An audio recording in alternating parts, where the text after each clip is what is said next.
की महाराष्ट्र जमीन महसूल संहितेमध्ये 1966 मध्ये तरतूद आहे, या तरतुदीमध्ये जे क्षेत्रीय अधिकारी निकाल देतात त्या निकालाचे अर्धन्यायिक प्रकरणं मंत्र्याकडे येतात, मंत्री महसूलकडे, आणि मग त्याचं पुनर्विलोकन पुनर्निरीक्षण राज्य शासनामध्ये महसूल मंत्री करतात.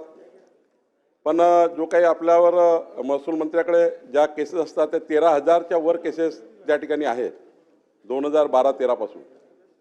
मग आपण काही केसेस राज्यमंत्र्याकडे वर्क करतो, काही केसेस आपण प्रधान सचिव या ठिकाणी जे पोस्ट आपण निर्माण केली आहे सुनावणी आणि अपील करतात त्यांच्याकडे वर्क करतो.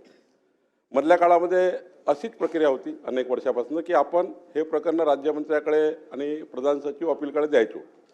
पण मधल्या काळामध्ये संभाजीनगर उच्च न्यायालयामध्ये एक केस झाली आणि त्या केसमध्ये केस क्रमांक 8,977/2024 आणि 8,978/2024 आणि उच्च न्यायालयाने आदेश दिले 9/5/2025 की आपण नियम करून हे केलं आहे.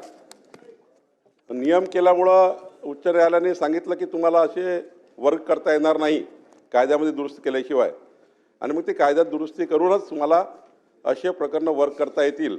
आणि त्यामुळं आपण एवढीच सुधारणा आणतो आहे की जे महसूल मंत्र्याकडे जे प्रकरणं आहेत ते राज्यमंत्र्याकडे आणि प्रधान सचिव अपील आणि निरीक्षण यांच्याकडे देण्याकरता जो अधिकार आहे तो अधिकार या कायद्याने महसूल मंत्र्याला यावा. कारण हे अधिकार आता आपल्याला डेलिगेट करायचे असेल तर कायद्यामध्ये सुधारणा करावी लागत आहे आणि म्हणून ही सुधारणा आणली आहे.